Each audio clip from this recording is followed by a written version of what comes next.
एक समय की बात है। भूरे कौवे को टेंगे टेंगे करने की बीमारी हो गई थी। कहने का मतलब उसके टेंगे टेंगे से पूरे जंगल के पशु पक्षी परेशान हो गए थे। बेटा भूरे, हम लोग जंगल जा रहे हैं, तुम्हारे लिए कुछ दाना और फल लेकर आएंगे, लेकिन तुम कहीं भी मत जाना। रील्स बनाने के चक्कर में तुम बहुत इधर उधर घूमते हो और थोड़ी पढ़ाई लिखाई भी कर लिया करो। ऐसा कहकर कालू और गौरी जंगल में दाना लेने के लिए चले जाते हैं और इधर भूरे कौवे को यूट्यूब पे रील्स बनाने की होड़ लगी थी। वो जब भी खाली टाइम पाता तो कैमरा लेकर इधर उधर टेंगे टेंगे करने लगता था। बगल के जितने भी बच्चे पढ़ने वाले थे वो सारे उससे परेशान हो गए थे। वो किसी को भी पढ़ने नहीं देता था, जोर जोर से डीजे बजा बजा कर टेंगे टेंगे टेंगे टेंगे करता रहता था। शाम को जब गौरी और कालू घर वापस आते हैं तो बगल के सारे पशु पक्षी उसके घर आ जाते हैं।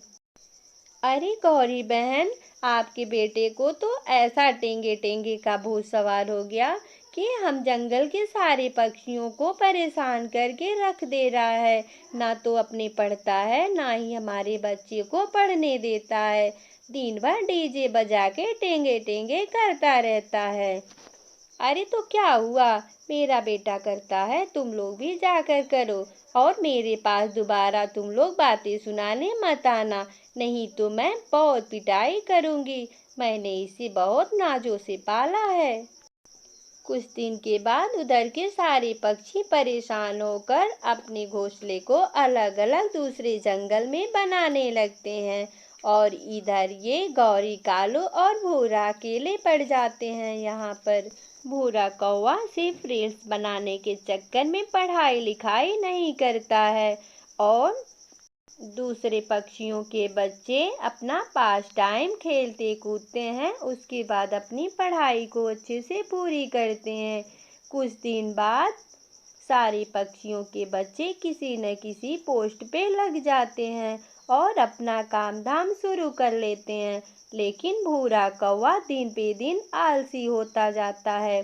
उसका मन न तो पढ़ाई में लगता है, ना ही कोई काम करता है। बस उसे डीजे बजाना, गाना सुनना यही करता रहता है।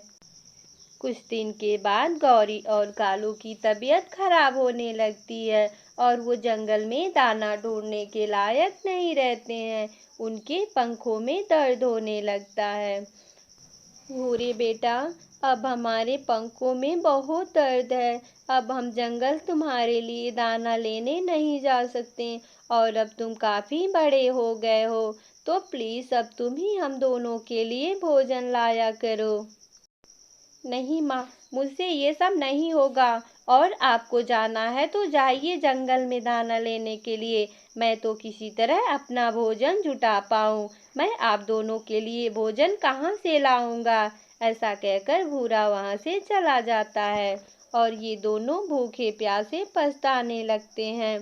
गौरी कहती है कि अजी, अगर हम लोग पहले ही अपने बच्चों को डांटे होते और इसे अच्छी शिक्षा दिए होते तो आज ये दिन हमें नहीं देखना पड़ता।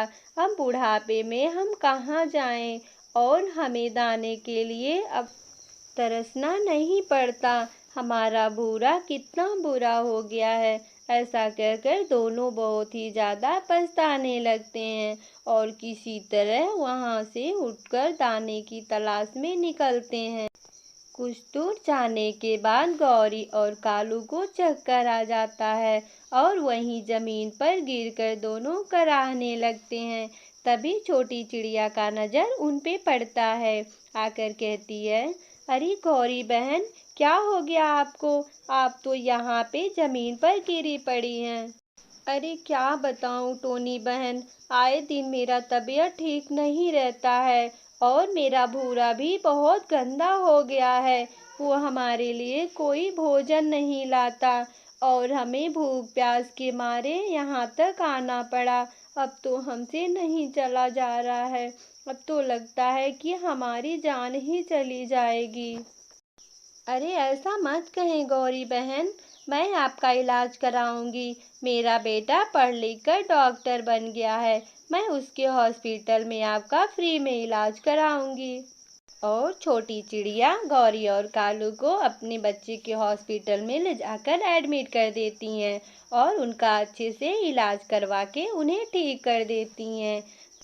तो कालू और गौरी अपनी मूर्खता पर बहुत ही पछताने लगते हैं कि काश आज हमने भी अपने बच्चे को अच्छी शिक्षा और अच्छा संस्कार दिए होते तो आज हमें ये दिन नहीं देखना पड़ता।